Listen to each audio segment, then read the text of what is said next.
Are you ready to rewind? Take a nostalgia-filled ride back to a simpler time. It's Acid Wash Memories, a retro pop culture celebration. And now your hosts, Joe Murata and Michael Quinn.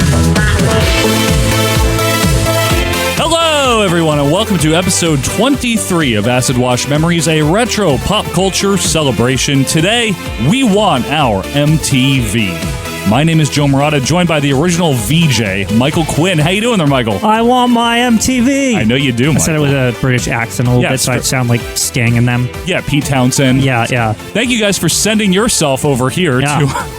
Sorry for that segue. To listen to us in the retro pop culture celebration. If this happens to be your first time aboard, hey, thanks for making it past the intro. Yeah, it's an accomplishment. You made it. You made it right here. You're probably yelling too. I want my MTV, because that's like, remember, that was a whole thing. That was a whole thing. We'll be talking about that. But hey, we have a whole thing. All different episodes available where, Quinn? On the archives. In the archives. All different retro pop culture topics each and every week. Something completely different. And if you want to talk more about that, you can follow us on Twitter at AWM Podcast on Twitter. And you can also join our very friendly Facebook group, Acid Washed Memories on Facebook. You just join our group, and we're talking about all sorts of retro pop culture, Quinn. Stuff. But folks, thank you. We're really excited for this one here because today we're talking about MTV, music, television. I want my MTV! MTV in 2023 is well beyond, much different than what it was and what it meant culturally in the 80s and well into the 90s. MTV now is part of a very large conglomeration. Oh, yeah. There are various MTV subsidiaries and different channels under the MTV banner. Yes. It's more of like a legacy product, if you ask me. The name still carries, in my opinion, the cool factor.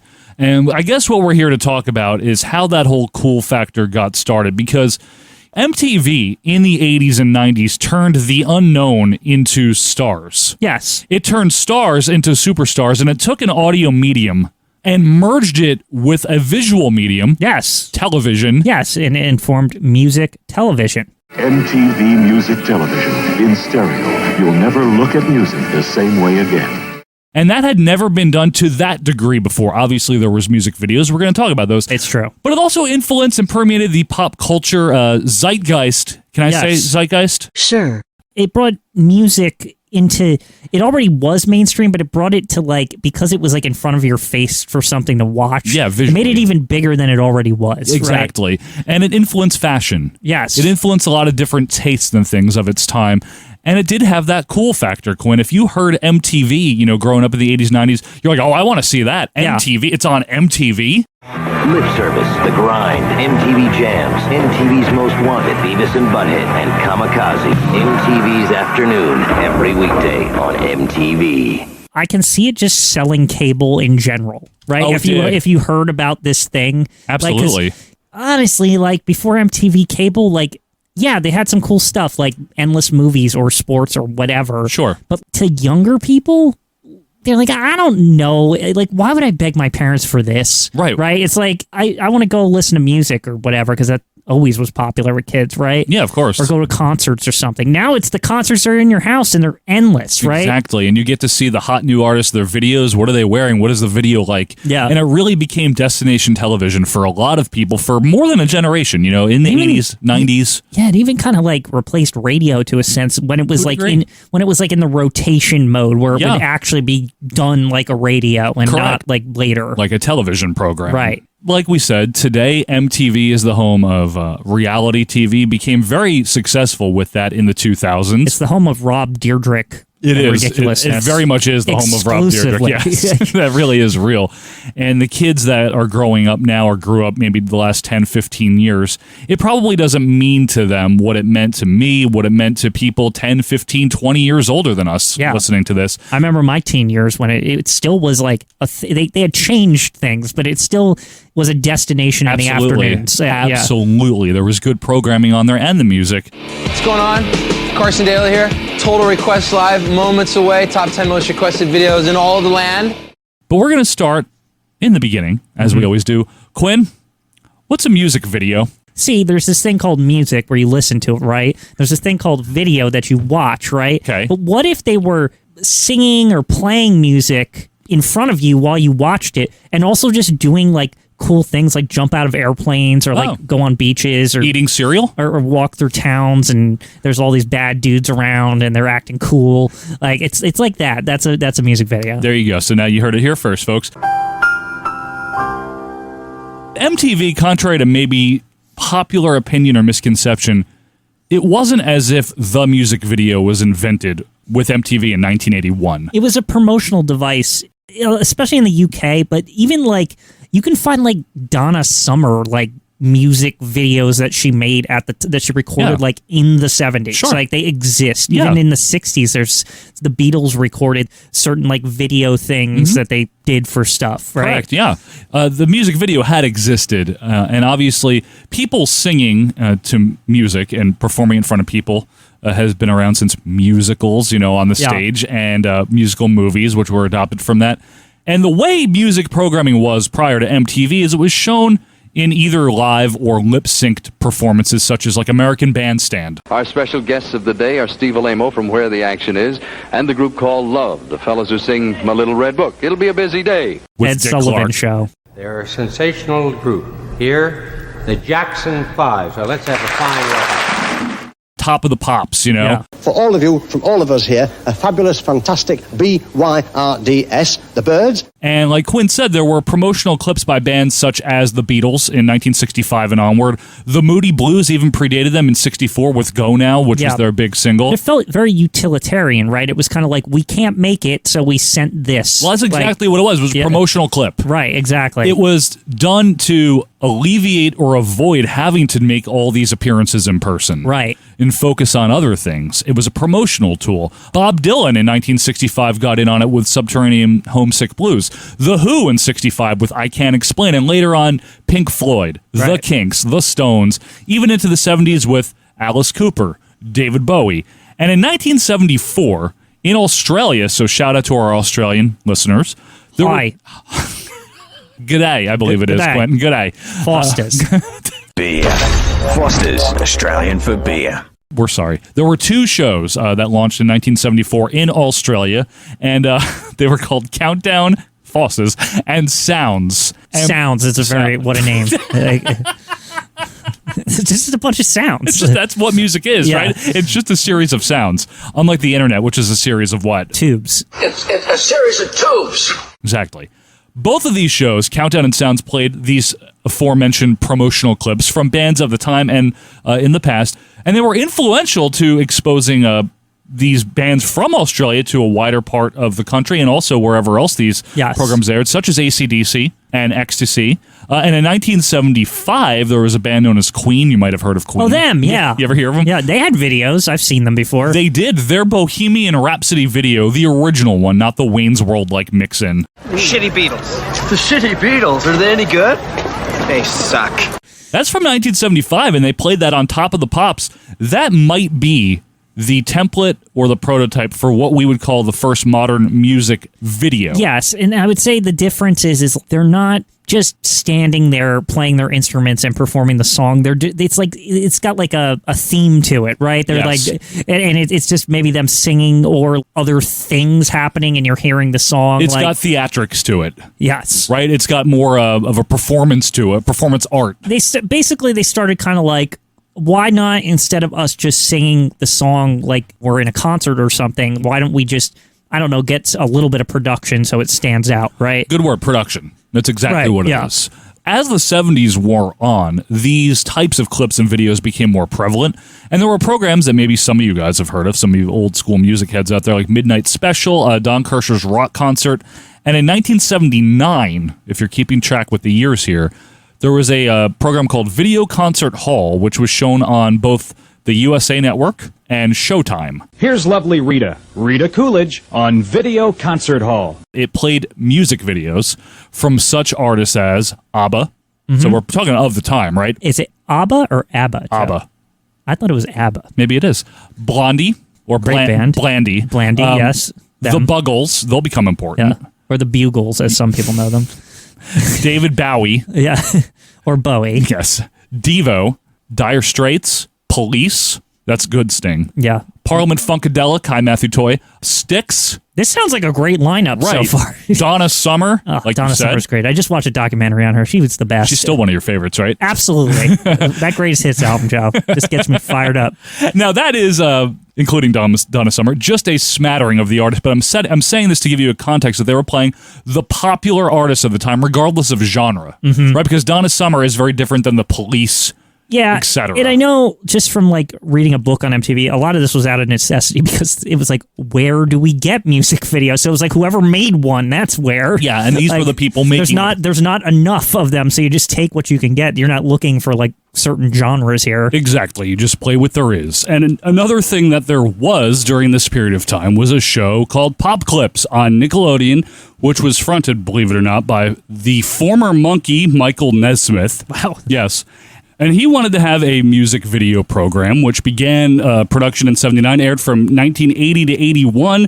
This is a set of pop clips, said to be the first top 40-like audio-video television show. The recipe is simple.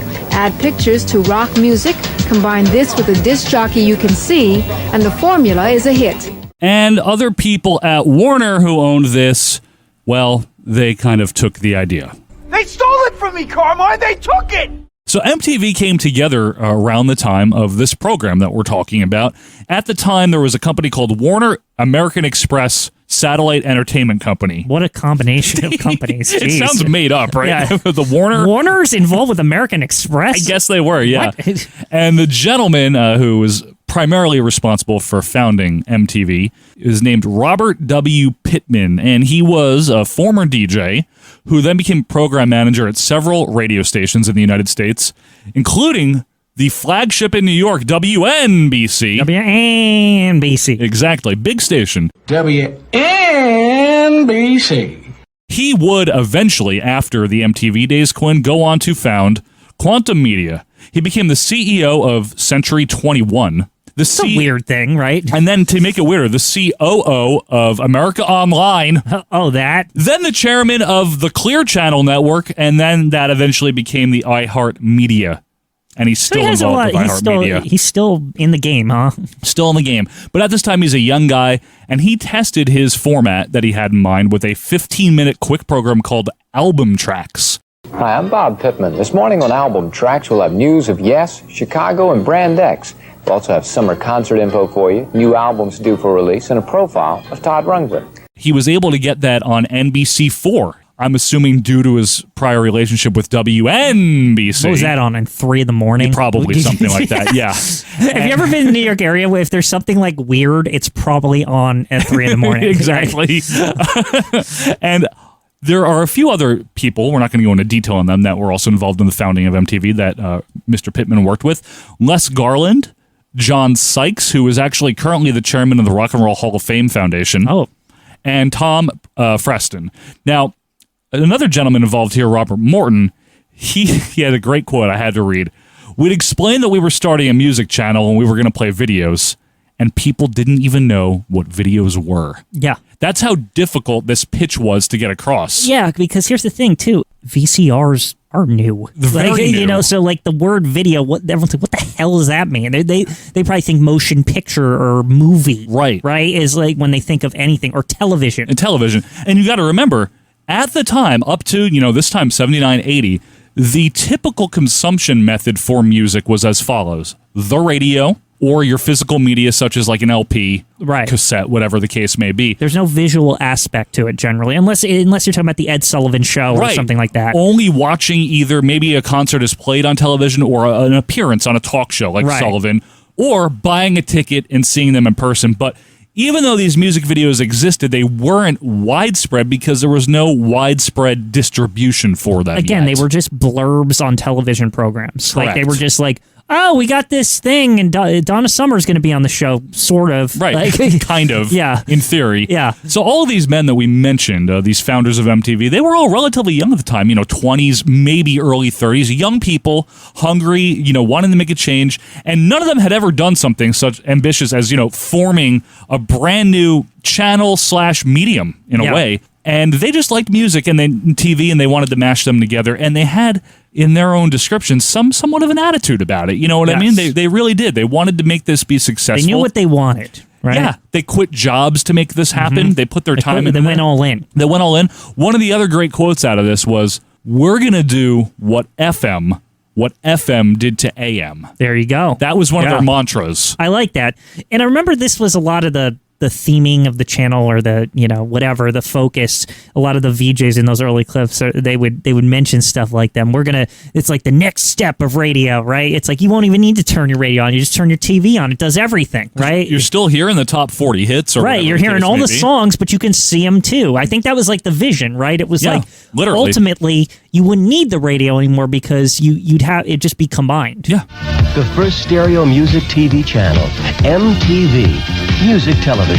So, on August 1st, 1981 at 12:01 Eastern Standard Time, it was time to launch MTV music television. So they got a rocket ship. Yes. And they got a spaceman, and they said, let's launch this station. Very appropriately, we get to see footage of the Apollo 11 launch and then the first Challenger shuttle launch. You're telling me that wasn't the MTV spaceship? It wasn't the MTV astronauts, no. Oh, no. No, okay. I'm sorry to disappoint you. That's what a disappointing all these years revelation. Later. Yeah. T-minus 10, 9, 8, 7, 6, 5, 4. We've gone for main engine start. We have main engine start.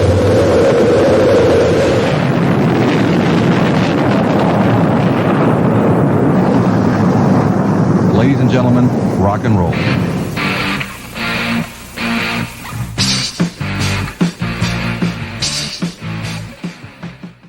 I guess it was retconned into this being some huge explosive thing, but initially MTV, maybe besides the very, very beginning, like 50 people see this or something. It was low key. Yeah, I think it did matter, but the first year or two of MTV was not as it would become, which we will get to. But obviously, pretty famously, most people know this as a trivia question. The very first video played on MTV was The Buggles. Video killed the radio star. Yes.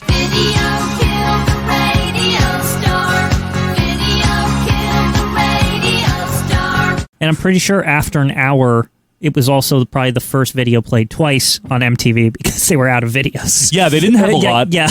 They did not. We're not going to run down every single video. You can always look that up. It's on YouTube. But the second video, maybe not as many people know, was You Better Run by Pat Benatar. I do remember this because I've seen the broadcast. Pat Benatar. Yes. Then there was Rod Stewart, She Won't Dance With Me. And that's not a surprise if you know anything about the history of MTV and Rod Stewart's involvement. He was involved in helping pitch it in the back and stuff. Like, Rod Stewart, I've read a book on this, and he had this weird loose association with the people launching this network, and he was used as kind of like a spokesperson to the execs and stuff. Like bait almost. Right. It's like, oh look, it's Rod Stewart. He's a star and he's just on board with this, he's right? A name, yeah. But also he's just also on board with cocaine. And there's tons of stories of him just being insane at all these things.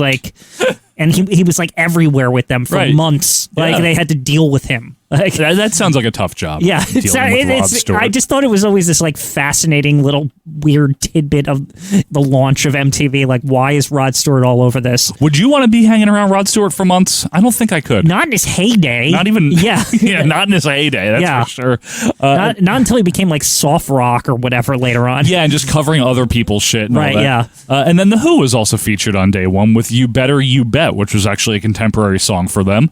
But see, the music videos is one thing. That's not all that the presentation was. What about the people presenting them? Yes. See, obviously on the radio you have disc jockeys, the DJs, right? I mean, you got to jock something else here, right? You got to jock something. Well, how about on MTV we had video jockeys, VJs. VJs, yes. And there are 5 originals, and intentionally they were positioned and chosen by the founders or by the people involved to be a little bit of every demographic. So you had Nina Blackwood, who was the bombshell. That was Rock for Kampuchea, live footage from that fabulous concert. Be sure to be with us next Friday night when we'll have our first live concert via satellite. You had Mark Goodman, who was the everyman. What a piece of work. Thriller, a long time coming. Michael Jackson's Thriller. You had your favorite one, Alan Hunter, the jock. Yes, Alan Hunter. Hi, I don't like wrestling. Yeah, him. Dancing with myself, music from Billy Idol right here on MTV, where tomorrow night we bring you another edition of Fast Forward. You had J.J. Jackson, the radio vet. I'm J.J. Jackson, and I do have the music news for you here on MTV. And as a matter of fact, I recently went to Atlanta. In fact, recently, it was last week, and we talked with Boy George while we were down there about the new Culture Club video. And I don't know if you know this person, Quinn. Yeah.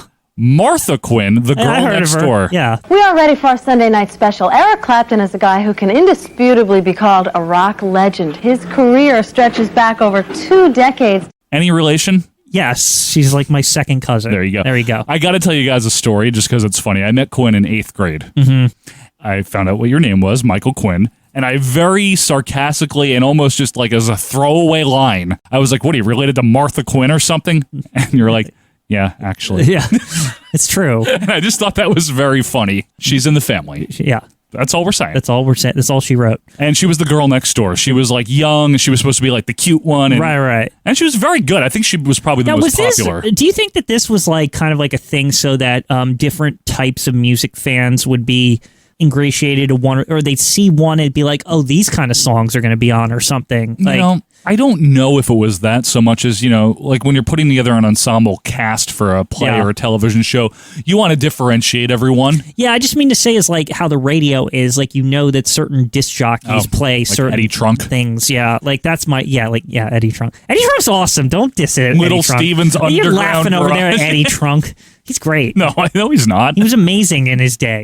Like 20 years ago or whatever, when he had that show that was on at like midnight or something. And Carol Miller with Led Zeppelin. Led Zeppelin. It's the morning and no one cares, and I'm going to play Led Zeppelin. Jimmy Page took a shit today. Anyway. 20 years ago, Jimmy Page took a shit in front of me. It's like all these weird stories. I know. Like, it doesn't make any and then sense. they always play like the same 3 songs by Zeppelin anyway after the story. Anyway, MTV for the first couple of years was finding its footing. It's also finding its playlist. It was kind of confined a little bit. But a lot of that was due to the lack of videos, right? That is part of the reason. And I know that early on, not to jump the gun here, but early on, the lack of videos necessitated the bringing in of old British videos, right? It did. Like, because they were the most plentiful. There were a lot of 70s promotional clips that they would be able to play on MTV. I do want to also mention MTV had a cool logo. It did.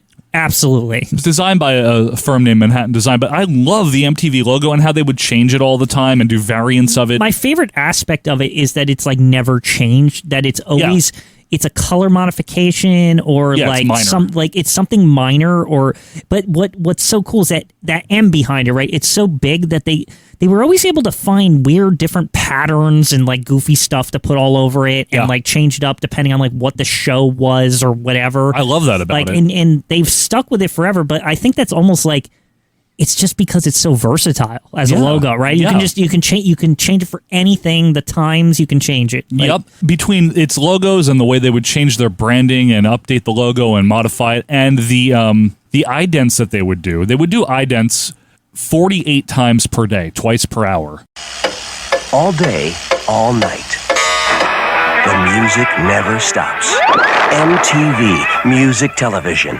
And they were all different ones, and they were hip, they were subversive, kind of like how Nick at Night would do like all those different like promos in the 90s. MTV something did like that. Cyndi Lauper would do. It's like that style of like, you know what I'm talking about, that like quirkiness. Yeah, it was quirky, but it was fresh. You know what I mean? It was definitely an 80s thing. It wasn't a 70s thing. It has a way about it that feels like we're just scrapping by. This is underground. You're in on the ground floor, right? Like, we don't have a budget. Thank you. We're just going to draw crap on the logo. Like, right? But, like, also the idents, in a weird way, the frequency of it. Yes. You know what that does as a viewer to me? It says, this is like the radio. I don't know if it was Station like identification. I'm sure part of it was that they just were trying to fill the time.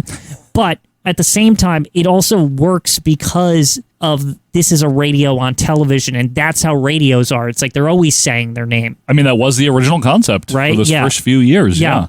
And in 1982, only a year into MTV, the slogan developed, which was really used as a promotional tool to help people get cable so they could get MTV. Right. And of course, that would be, I want my MTV. So ask your cable provider, say, I want my MTV. Correct. Turn it on.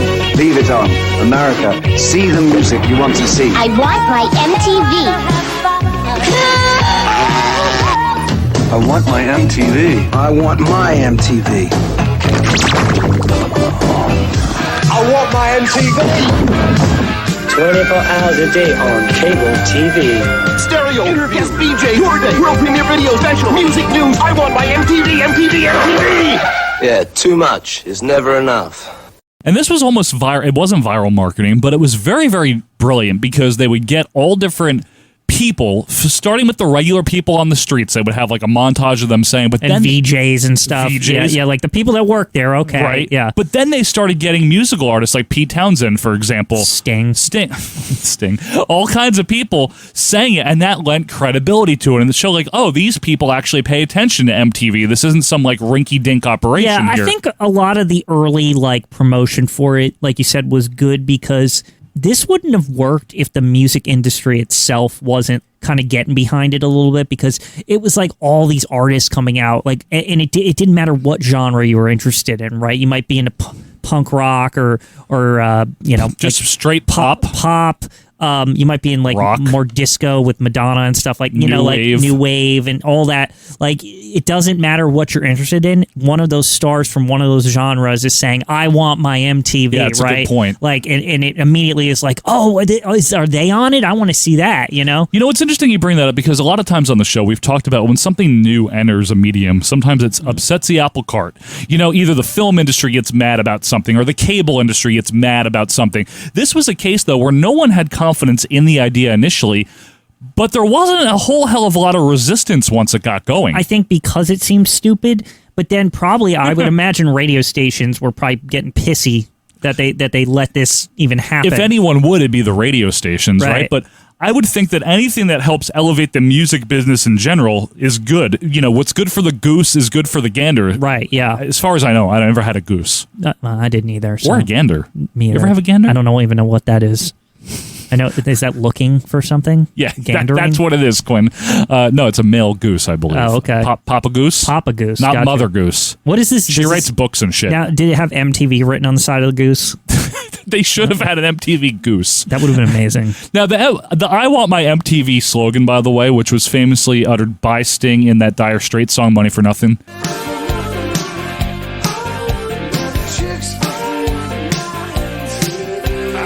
That was Sting in there? Yeah, as a cameo. Oh, that's funny. I never knew that. It's the melody from Don't Stand So Close to Me. Oh. So they brought him in as a joke. I never put that together. That's a fun fact you just sprung on me. Well, we do that here, don't we? But this whole thing, here's another fun fact. This was a takeoff of a 50s slogan, I want my Mapo. What? Which was a maple-flavored oatmeal.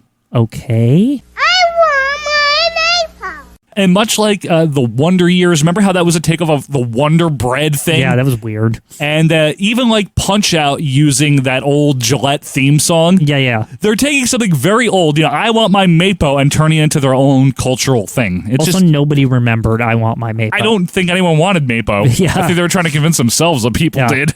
But anyway, Hallmark landmark videos for MTV.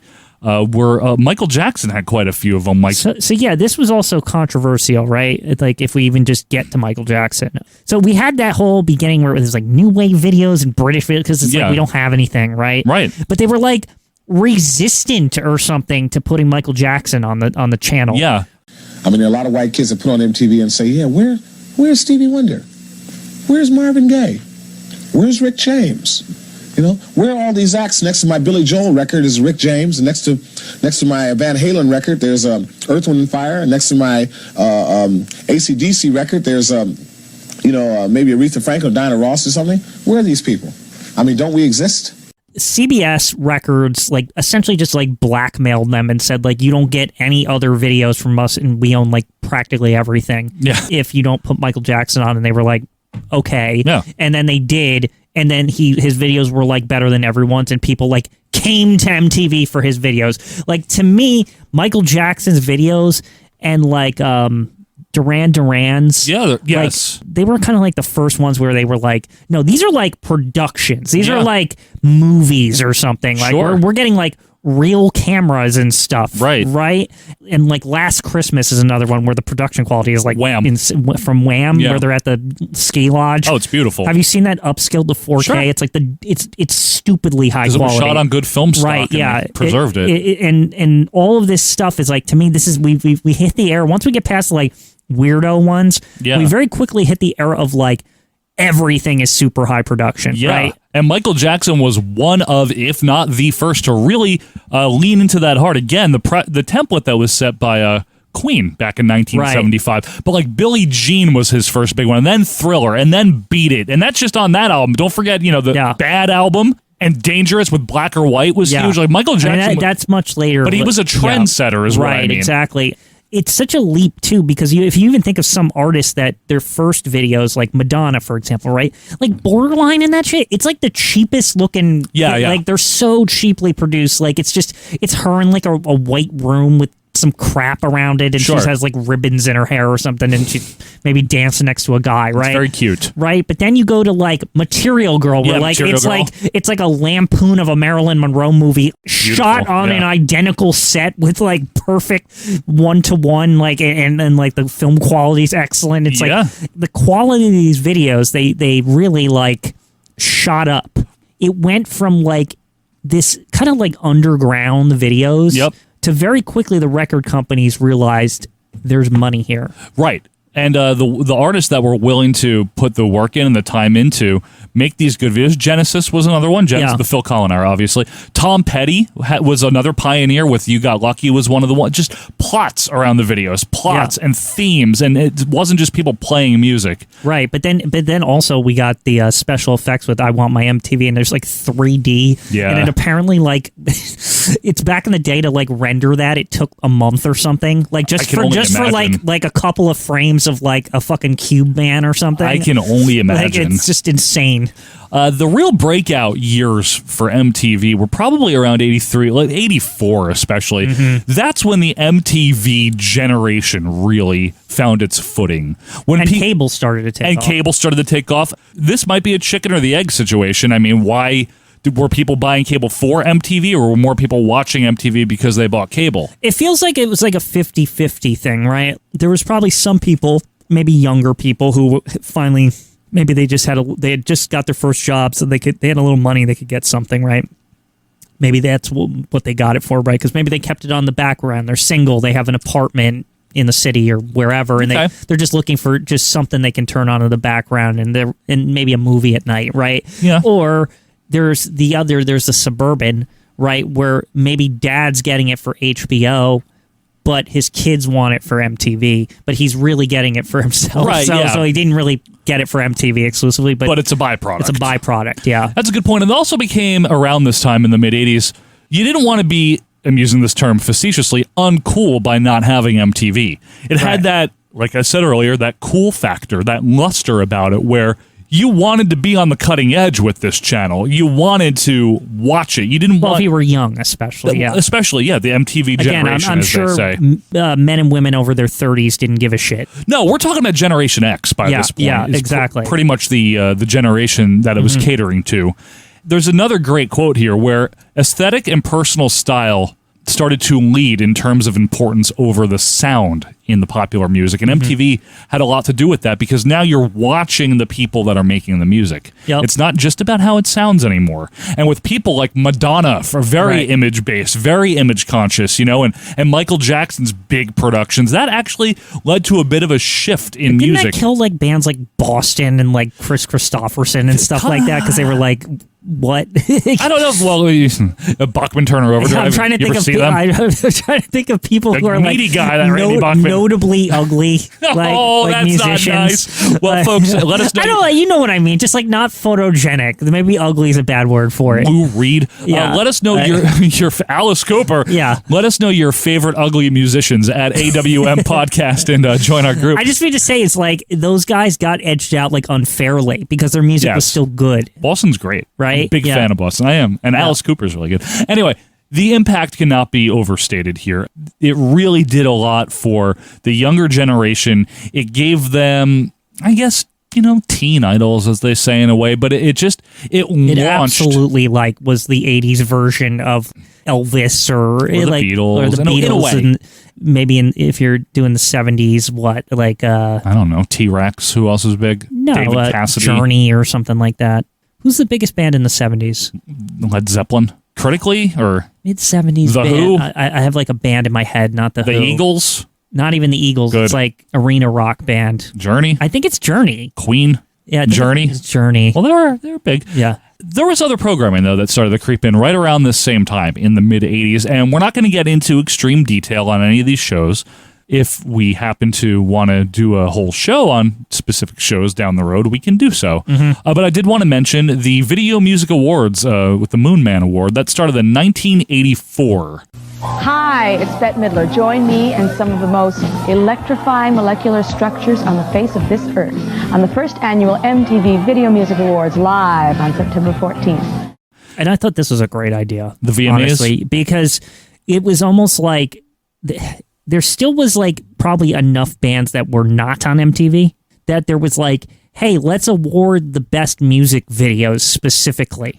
And I felt like fans of the channel, this was for them. It was fans, what do you think is the best video all year or something, right? And it felt like an honor or something because, this was in the know and it's, it's for young people and it's this is the best one, right? I used to watch the VMAs. I liked them too because they were music video focused. They were music video focused. Bands would play there. You get performances. I mean, award shows are what they are, right? They're kind of hokey and self-congratulatory. But these were good in the early days. Yeah, I feel like that's one of the things that's been lost. Though there used to be a prestige to all these stupid awards. To a certain extent, people used to be wow, they won that. Right?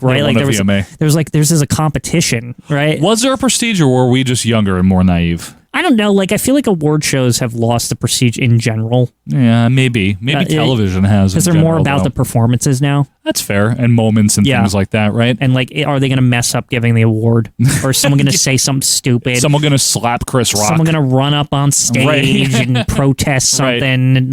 Yeah. Okay, fair enough. Some other shows that were launched: 1987's Headbangers Ball, which was focused on metal. Hi, I'm Ricky Rackman, finally back. Welcome to the Headbangers Ball. Tonight we've got videos from Judas Priest, Def Leppard, Trouble, Death Angel, Winger the Singer. Headbangers Ball, the first run was 87 to 95, but that's for, the metalheads out there. Right. Hard rock.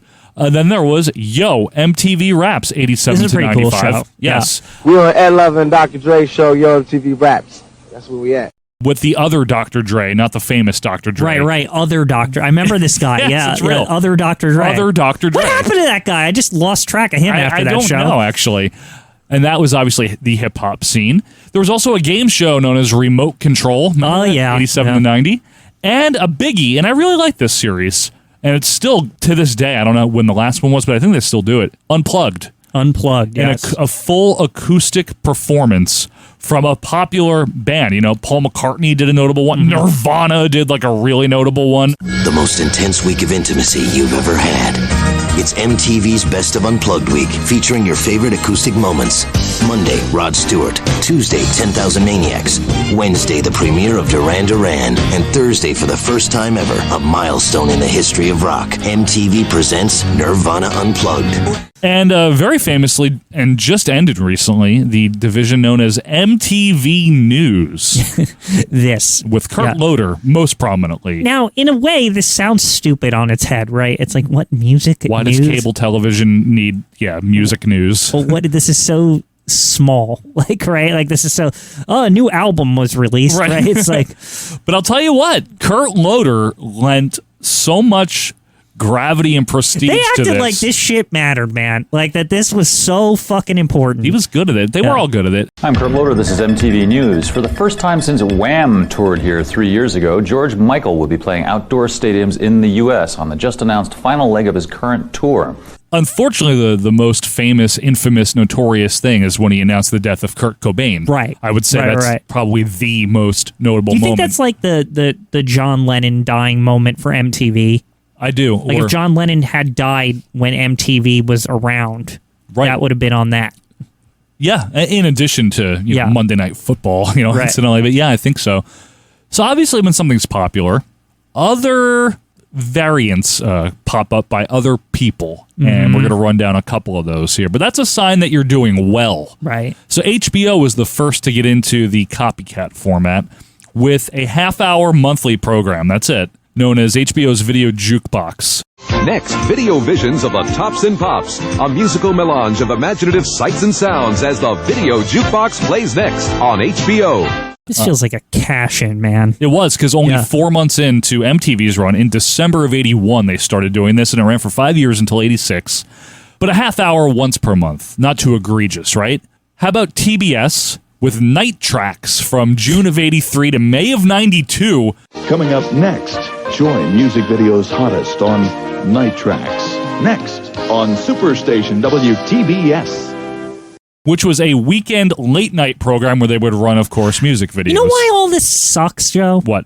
It's because the whole point of MTV is that it's endless videos. Correct. So an hour of it randomly on some channel you're not expecting on, who cares? Well, the best that they... seriously, who cares? Unless they have like a debut video or something, right? The best that they could really do is play things that MTV wasn't playing. Right, That's the only chip. or have like Michael Jackson's video is going to debut on this. Like, they remember Fox got like black or white like before anybody. They did, but I don't think anything debuted on Night Tracks. No.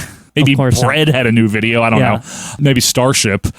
And then still there. Yeah, still there.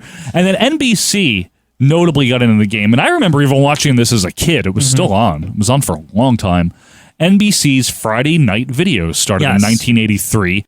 Tonight on Friday Night Videos, brand new videos from The Police, Rick Springfield, Stray Cats, and Stevie Nicks. This was smart on their part because, yes, they'd play the videos, but they would dress it up by having celebrity hosts. See, that's a way, right? Gotta give them that. I mean, it's still not that attractive. No, and it's weekly. You could also just turn on MTV at any point in time, even while this is on, and see videos also. Like, that's to me why it's like broken. I guess so. Again, unless it has a debut video or, like you said, a gimmick or something. A gimmick. Right? And then, speaking of a gimmick, you ever hear of a man named Ted Turner? Yeah, Ted Turner. He liked cable. Well, he liked cable so much, and he wanted to stick it to MTV. I'm going to get him. So in 1984, he launched the Cable Music Channel. What? And his idea was, we're not going to play all of that music. We're going to play the good American music or whatever, right? That's my Ted Turner impression. You're welcome. And I know you know what we're going to do. We're going to play a wider range of music. We're going to stay away from the excessively violent or degrading clips. I know that like people like this stuff, but like I feel like you're missing the point, man. Well, like, listen, MTV is cool. Yeah, Ted Turner is not. Ted Turner is not. He's not. So this channel, which launched in 1984, it lost so much money in its first month. That Turner was they like, just couldn't get anyone to advertise on it. I don't know. And so he's like, I'm going to sell this shit, right? And who did he sell it to but MTV? Of course he did, yeah. And what did MTV do with it? Let me guess which one they turned it into. VH1? Yes. Yes. Presenting VH1, the one in digital Dolby Stereo.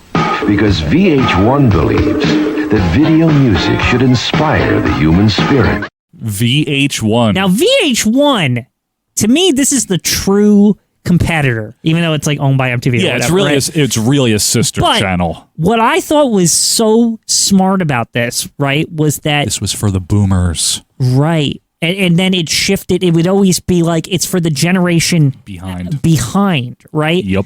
And there's like an appeal to that, right? Because you want to see the videos of your youth, right? And when VH1 appeared, what year was it?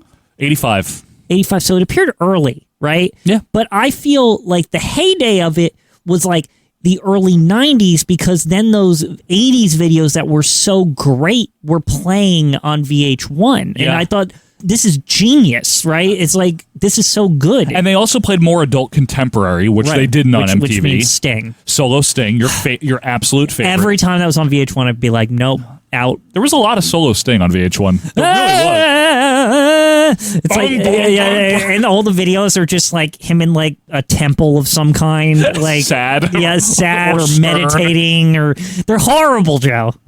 God, he was so bad, and I hated the he's the best ever or something. And I'm like, when he was in the police, yeah, he was great there. Yeah. If you're new to the show here, Quinn doesn't like solo Sting, but he does like the police. Yes, I like That's why it's so disappointing. Disappointment factor. But MTV was on top of the world as we entered the 1990s because, hey, when you got other people, when NBC is like, hey, we gotta get a piece of this action, you know you're doing well. When artists are now wanting to flock to your network to do the promos, to make appearances, to do maybe Unplugged or be on one of the various shows that are starting to crop up. They'd be interviewed on the news thing with Loader. Yeah, with Loader, Mr. Loader. You know you're doing well. You know you're on the pulse of the people. So how does that continue in the 90s? Well, guess what? We're going to find out. On the other side of this break, we're going to get into the 90s and beyond for MTV. Do what you got to do, because more Acid Wash Memories is coming up right after this. Look at them yo-yos. That's the way you do it. You play the guitar on the MTV. That ain't working. That's the way you do it.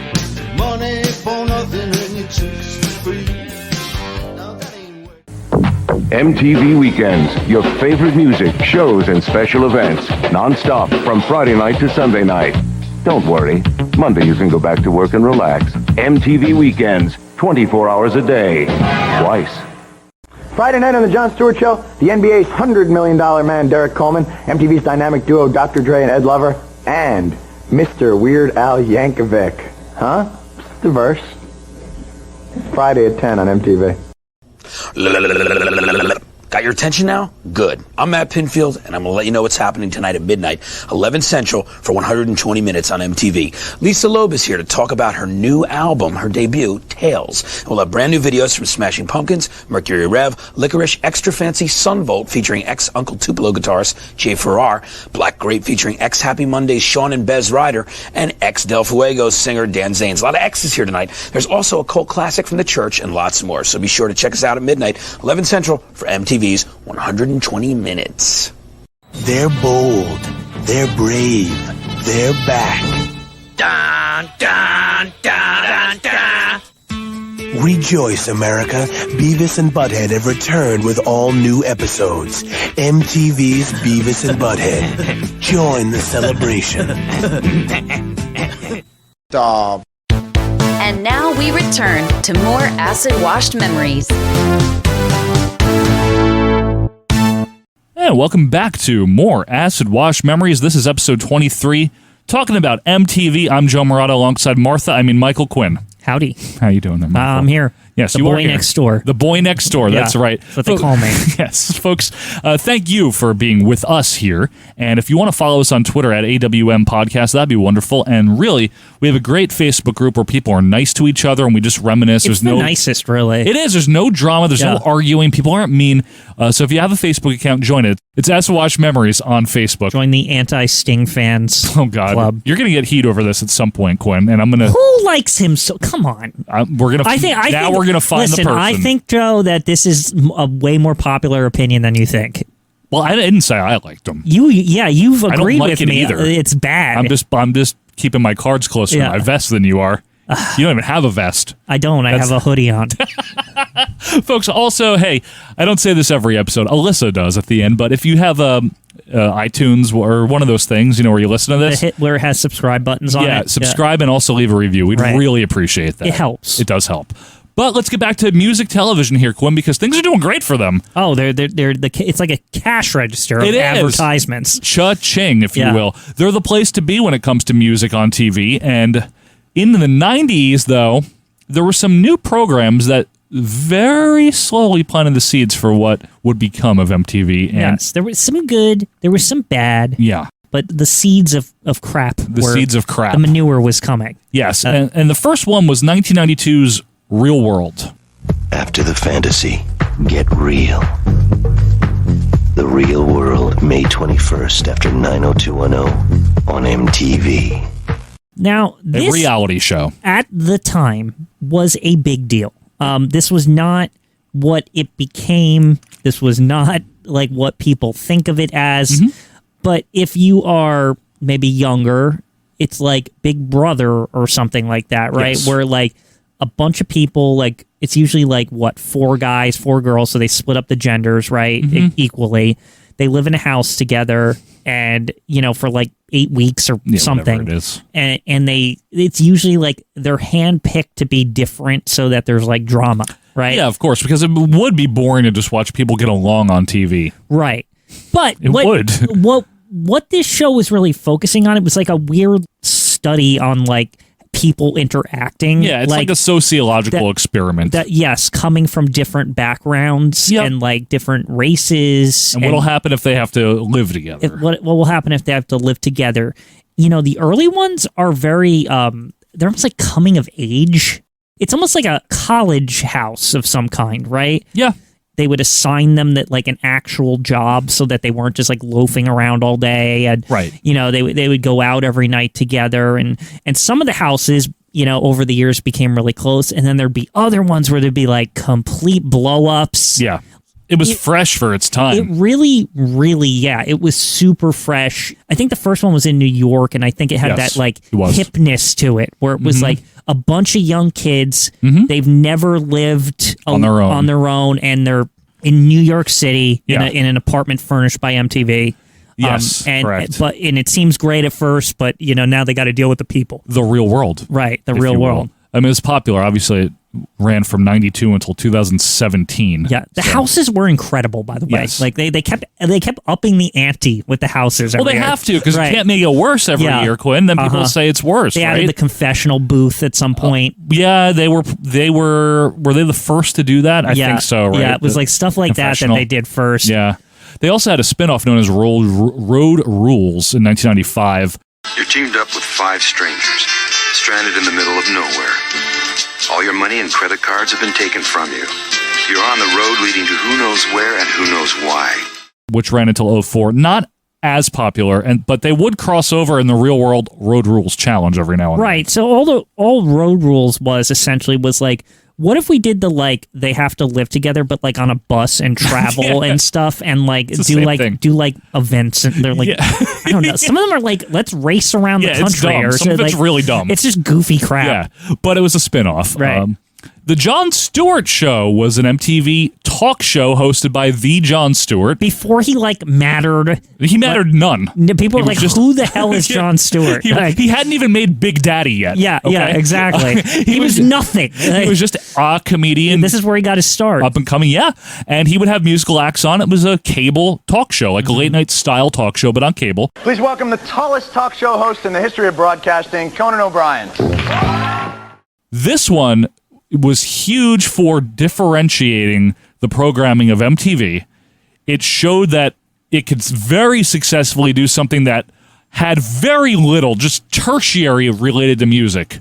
Beavis and Butthead. Yes, Beavis and Butthead, the animated stuff. Mike Judge's animated. But this had videos in it. Like that was tertiary, the thing. Kind of related to music. Here's the thing about all these programs. It wasn't necessarily about the music. The concept you can tell. And I'm pretty sure if we asked the producers, this is the truth. Let's ask them. It's like the culture around the music. Correct. That's like what they were aiming for. What the Jon Stewart show was. A talk show. Yes. Kids who listen to the music living with each other. What happens when they're not listening to the music, right? An animated cartoon about 2 slacker metalheads. You know what I mean? Yeah. It's supposed to be a lampoon of Generation X teenagers. Yes. It's clearly what it is. It's even like the attitude of the show, where they would like make fun of stuff. Yeah, and complete idiots, right? Right, yeah. You're right about the music video part. My favorite bits of I like Beavis and Butthead. I think it's a very funny show. They did Mystery Science Theater for videos. Yeah, and I love it. I wasn't feeling very good when the song started, but I feel pretty good now. Feeling pretty happy, shiny. Shut up, Beavis.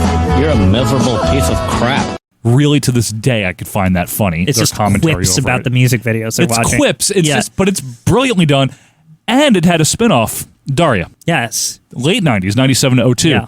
Singled Out was another big one. I loved this show. Now, so the first Jenny McCarthy era. Much better than Carmen. Fantastic, yes, right? I love the Jenny era. She was great. Right here we have 50 single women. Right here we have 50 single guys.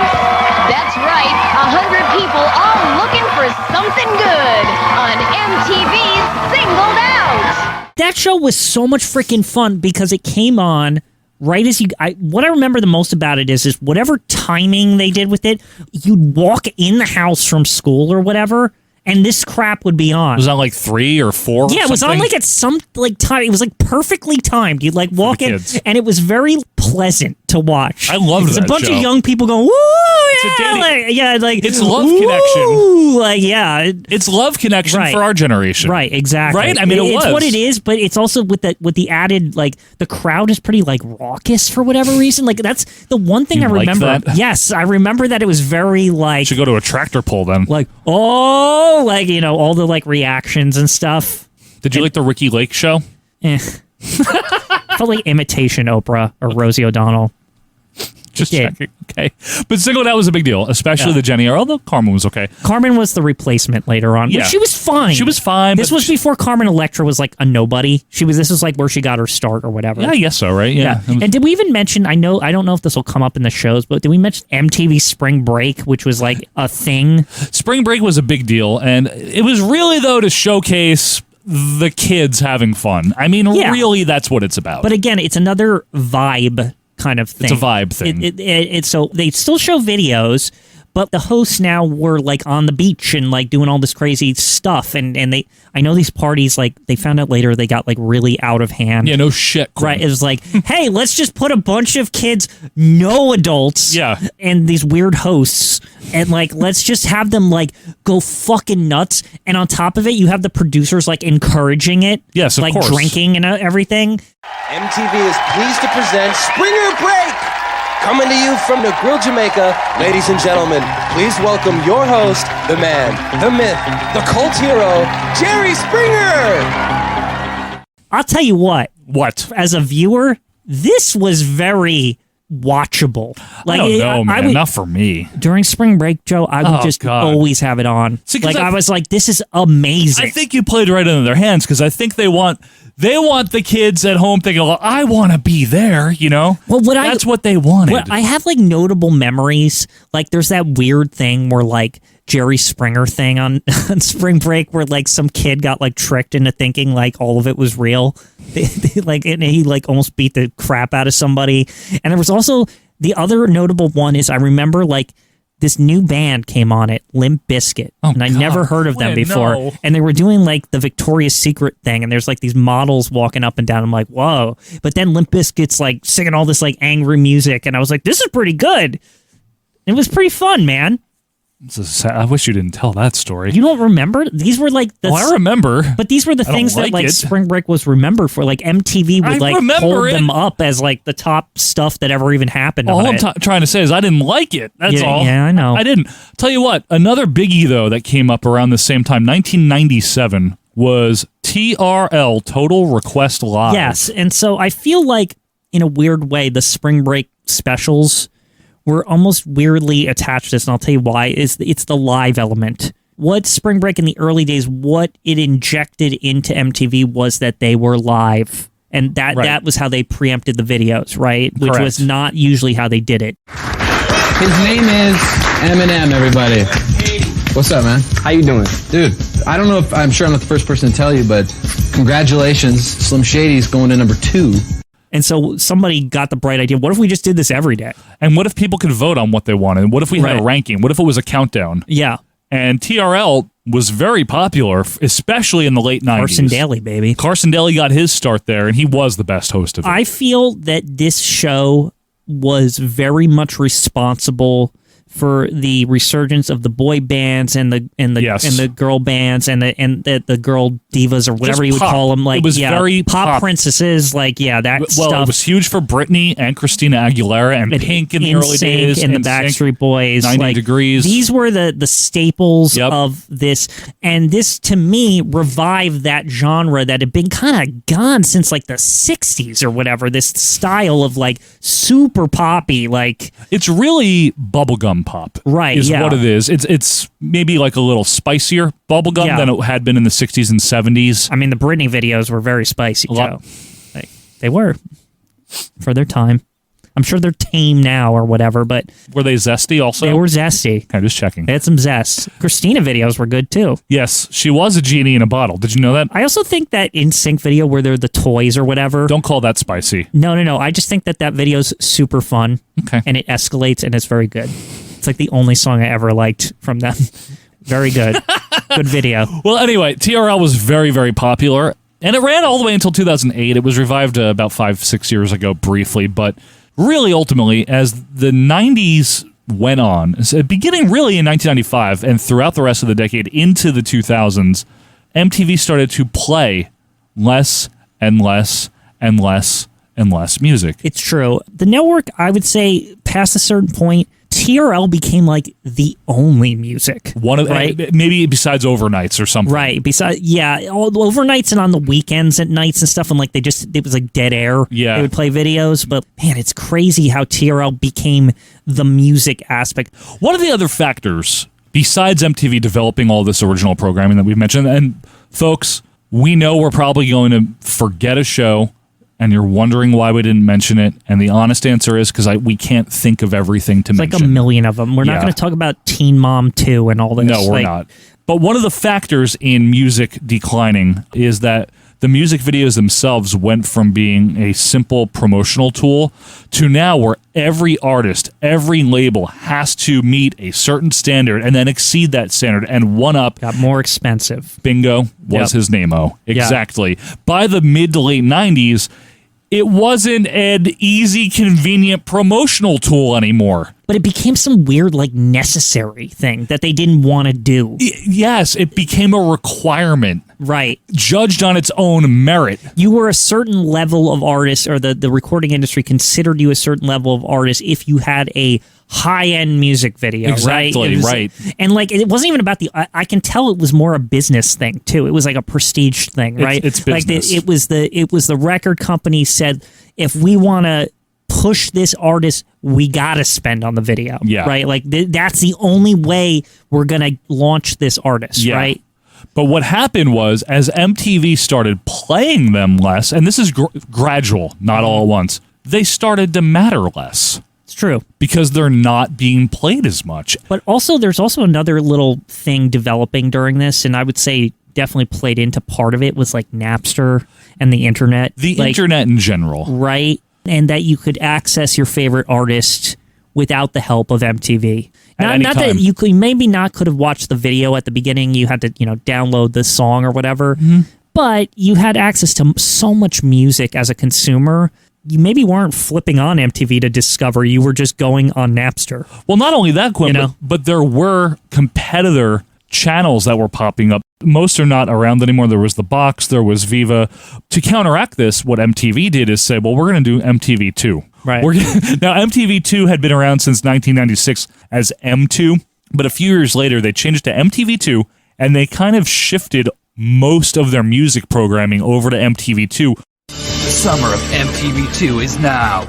Where for a period of time in the early 2000s, I watched that because it was music. I was into it too because I was pining for the music videos. Yes. Because I did really like that about MTV. And TRL was definitely like my favorite thing about MTV towards the end of like the music era. Because you saw the music videos, right? And I was very interested in the rankings and seeing the stars show up and stuff like that. And they would introduce you to new songs and stuff. Yes. And it was, to me, that was like the coolest part of the channel.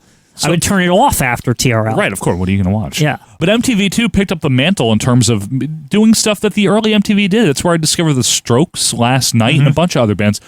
But the internet played another factor, which as the 2000s, as the aughts, grew on and YouTube happened, especially the early YouTube with like no restrictions. YouTube was like the final death knell of videos, at least per se. It was because, as we've talked about on the show already, as high-speed internet became more and more available, and YouTube and other video providers, became more available, you could just watch music videos on demand. Hell, iTunes started putting them you would download the music and it would come with the video. Yeah. Like, you know what I mean? Like you would just get the video for getting the song. Right. It's like, that happened. Yeah. But obviously the biggest change was MTV switching to a focus on reality television, which... For better or worse. Yeah, I'd say worse in general. They had some hits, though, Joe. I'm not saying they didn't. I'm saying I don't like it. Right. Now, reality TV, which in itself could be an episode one day, the history of reality TV, the curse of reality TV. Yes. It obviously wasn't exclusive to MTV. A lot of the culture on television at that time was shifting away from scripted comedies, especially, to reality television because it was cheap. Yeah, easy to produce. Cheap, Joe. That's why. You didn't even need to find real actors or actresses. I know. Yes. It's very easy. I think that it was a natural pivot for MTV because of the fact that they were pioneers in this genre, right? They knew how I agree. They knew how to produce this. If anyone had the right to do it more, right, it was them. They went out there, they got the producers and directors that knew how to do this, and they weren't doing it as frequently as the networks were, by the time they got serious in the game. Yes. But they were actively doing it since 1991 or 2 or whenever Real World. Like they did have shows in their lineup, and they had people who knew how to make this stuff. Absolutely. Right? And what they did, though, with their first true big hit after Real World, obviously, was they got celebrities. And in this case, in 2002, Ozzy Osbourne. A gentleman is a husband of high caliber. I want to buy a gun, Sharon. What for? I just want to buy a gun. I like shooting and have that as my hobby. This show was a massive hit. The Osbournes, yes. And you know what I thought was unique about this show? I thought it did a very good job of humanizing a celebrity. Well, especially Ozzy. Yeah, because Ozzy, to me, before this show, I thought he was like the dark wizard, and like he was like, like he was just some like weird like person like Alice Cooper that's like untouchable. Like you don't want to know what Ozzy's doing, and then they show you, and he's just some frickin' old man who doesn't know how to work a remote control, and is kind of a nerd. Like he's like watching like the History Channel and stuff. You're like, what? You know what I mean? Like Alice Cooper would be proud, right? He was just some regular dad, yeah, right, and his kids are like, Dad, you're so uncool, and you're like, Ozzy Osbourne, uncool. What? Like it kind of like really like blew your mind at the time. Oh, right? It did, yeah. And Sharon and his wife was like super nice and like and she was kind of likable. The reason I think this worked, and I'm sure this is an obvious thing, is because it was the first time. Like, yeah, we'd had reality TV, all kinds of competition, like Fear Factor, blah blah blah. It was the first time we got a peek on the inside of celebrities' lives. This is the first one that I know of on a large scale where they did this with celebrities. Hogan Knows Best VH1 picked up a few years later. But the Osbournes really were, and that was like a pioneering show. It was. That. Like, I never had seen anything like that. And we would see plenty more after that. Oh, yeah, the copycats came roaring in. Including on MTV with Run's House. Remember that? Rev Run. Meet the Barkers with Travis Barker. A lot of these never captured the success like as the Osbournes did. Hogan Knows Best on VH1 did well. It was amusing because Hulk Hogan just lies constantly. Yes, and like he has no idea what anything is. He has no... It's like he doesn't even understand what he did. Good. Like, you know what I mean? Like, he doesn't remember. Probably doesn't. Obviously, the Kardashians on E! They would become the most popular reality show ever. Which was, again, just the Osbournes. Exactly. It's the same show. The debt of gratitude is owed there. Another one, though, and this guy would become ubiquitous on the channel, was Rob and Big. Rob Dyrdek, this obviously. show was just charming to me. I loved it. It was because very first sweet. of all, like, these guys were pseudo celebrities. They were like loosely involved with like Tony Hawk and stuff like that, right? Yeah, Rob like, Dyrdek was very good. Right. But he's not Tony Hawk. But I knew him from Tony Hawk Pro Skater. Correct. I'm like, oh, he's in that scene, Yes. right? Remember and Big was like his bodyguard or something, Yes, right? that's what it was. But they were like friendly and It was like so sweet. And like They had the little horse. You like watch you just watch this friendship slowly like develop. I know. Like even deeper and deeper and deeper, and you're like, this is just a pleasant program. It was a good show, and then he would have Fantasy Factory and all that. And, and he kind of went insane, and he became Mr. MTV. Mr. MTV.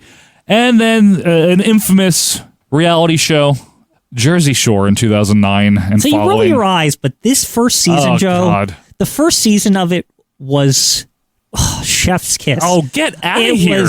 It was so good. There's nothing good. No, good is a horrible It was description. so good, Joe. Good.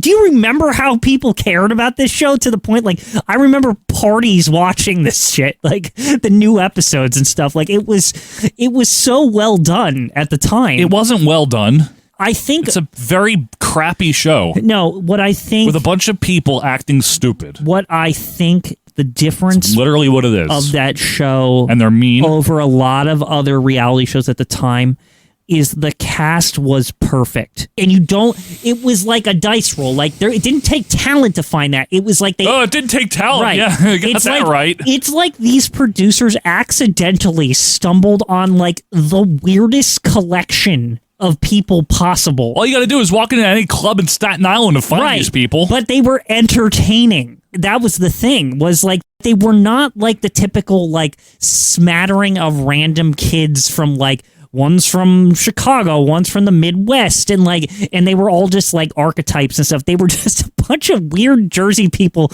in a freaking room acting insane. Most of them were from Staten Island or like the Bay Shore part of Jersey too. We just like to have a good time. Oh, just the way he's made. Like, are we seriously in a bar trying to fucking dance? Nobody knows how to dance? For the record, I don't have any problem with the show because it portrays Italian Americans in a certain way. I'm 100%. That doesn't bother me. It doesn't bother me that they film it about an hour away in Seaside Heights. Grenade whistle, just. It bothers me because the show is fucking stupid. That's my favorite part. It's so get it, stupid. but I'm not calling it good. These people were crazy. You're saying, oh, it's good, it's perfect, its casting was great. No. I always give credit because I think whoever produced that show was on crack. No, Oh, sorry, meth. They stumbled on some weird something that nobody expected. It was like a phenomenon. It was. Like, you know what I mean? Like, it really was. So was the Macarena, Quinn. Right. Just Do you look back on that fondly? Snooki and JWoww. I know the names, and Ronnie. And the situation. Pauly D. And Vinny. The fact that they're still and memorable. Sammy Sweetheart. Yeah, Sammy Sweetheart. And then the girl that got like kicked out or whatever, but then she came back, you remember? Angelina. And she was like, she was like a big jerk to everyone when they brought her back in, like in season 2, and then they kicked her right back out. Yeah, and then what's her face came in, someone's old friend, Snooki's old friend. Snooki's like other friend. You got me talking about it. Knock it off. And like the house is great. The duck phone and like all this stupid crap. And they work in the t-shirt store. They work in the t-shirt shop. And it's so hard. Yeah. To work for an hour on the boardwalk without making a fucking scene about it. Because they couldn't get drunk during it. Only 23 other hours in the day. It was the come down for them, Joe. They couldn't handle it. I hate it. Anyway, perfect timing to get into channel drift. Channel drift is a phenomenon, if you will, that sets in with television channels where they gradually drift away from their initial focus in terms of programming, branding, identification. They lose their identity. And that, to me, Quinn, because a lot of channels have experienced this since cable started to fall off. We talked about it in our cable episode. That, to me, is the biggest casualty of this. It's not realistic to ever for anyone to expect that MTV would have played music 24/7. By the early 80s, they weren't playing music 24/7. Right. It would be realistic, at least, to expect music television to play music occasionally, yes, right? To have some music, correct. Well, that's why in February of 2010, they eliminated music television from the MTV branding. They're just MTV now. It's just an initialism now. Yeah. To me, that's the loss of identity because any of their programs that ran in the last decade, 15 years, could be on any other cable channel, AMC or Bravo or any of these channels, TLC, right? And it doesn't matter anymore that it's on MTV. That prestige, that factor of like, oh, if it's on MTV, it's going to be good and I want to see it. That's what disappeared. Yes. It was kind of like this sad, I don't know. It's like something came with that, with the removal of the music videos. And that was the death of music videos, which was kind of... On television anyway. Yeah, on TV. But I feel like they even lost their prestige on the internet. Like, all the prestige was lost. Like, it just didn't matter anymore. Well, you know, that's interesting because we've talked about a lot of things that went obsolete over the course of doing the show so far. It always seems to be for the same reason. The need is eliminated. Right. And I'd say in this case, the need for MTV first to play music videos was eliminated with the internet and competitors and stuff, right? But now even the need for full production, and I know they still do them. I know Some of them still do them, yes. But the need is more eliminated because now artists can self-produce things. Right. With help. But release them to Instagram. Right. I was just going to say, I think Instagram is actually the true killer of this because a celebrity in 30 seconds, or TikTok, a celebrity in 30 seconds can shoot a video of them saying hi to their fans, or here's a preview of my new song, or like whatever, and it will get a zillion likes and everyone knows what it is, and they don't need, like a music video, they took time to produce this thing, all to get the same amount of views probably one video on Instagram gets being produced in 30 seconds for free with their phone. Yeah, and that's just as effective as a promotional tool. Exactly. It's free. Yeah. They still exist. I'm a big Miley fan. You know this, right? Mhm. And Miley came out with a new album earlier this year. She keeps releasing videos. I love her. I'm not watching them. Can I ask you a question? I've heard the songs already. How are you made aware of this new stuff now? That's to me, that's what the difference is. Instagram. 'Cause I follow exactly. her on Instagram. You follow her on Instagram, and she says, "I have a new album coming out." That's how I knew. Exactly. That's how you know. And there you go. Right. You buttoned it up perfectly. Right. She doesn't need to make a music video because she can send an Instagram story to say, "Hey, this is my new album. It's coming out next week," or something. Do you think music videos now are just part of a legacy package with artists? They're not a necessity, I right? said they didn't have prestige, but in a way they do because the upper echelon ones have the money. Okay. And they'll show off that they can make it just to show off. Like Miley right? did, yeah. Right, And yeah. like Taylor Swift. and Yeah, like exactly. Or Beyonce likes to really spend on the music videos, right? Yeah, okay. Well, that makes sense. Kanye did for a while. Yes. Remember his music videos were large. Large. And in charge. And in charge. So, gone are the days of having to sit in front of your TV at 9 o'clock to watch the latest premiere video. Gone are the days of the video countdown, TRL, MTV News. In a way, it is sad. I do think it's sad, Joe. But culture does shift. Technology evolves. And what we have today in terms of MTV is not music television anymore. We have ridiculousness and only ridiculousness. That really is true, folks. If you have never looked it up, there was a period of time, I don't know if it's still now, but it was like for a while. I looked it up a couple months ago. It's still happening. I forget the percentage, but it was a disproportionately high percentage. There was some record broken where it was like a week straight where he was like the only thing on. That's it. It's insane. Taped episodes of ridiculousness, marathon only. Would you think that that's ridiculous? Yeah, it is ridiculous. It's actually appropriate that that's the show, Well, that's a right? good Because point, it's the cheapest in and of itself. It's cheap. It's just Rob playing funniest home videos, basically, and just sitting there with his goofy cousin, whoever she is, laughing at them. Right? That's all. That's all it is. We missed our calling. We talked about how Funniest Home Videos is a cheap show to produce. Yes, right. It's yeah. like they not only did they find a cheap thing to produce, they found the cheapest of cheap things to produce. It's true. And then just played it ad nauseum. But that kind of sums up, and that's very emblematic of what MTV is today. Let's just make sure we make money.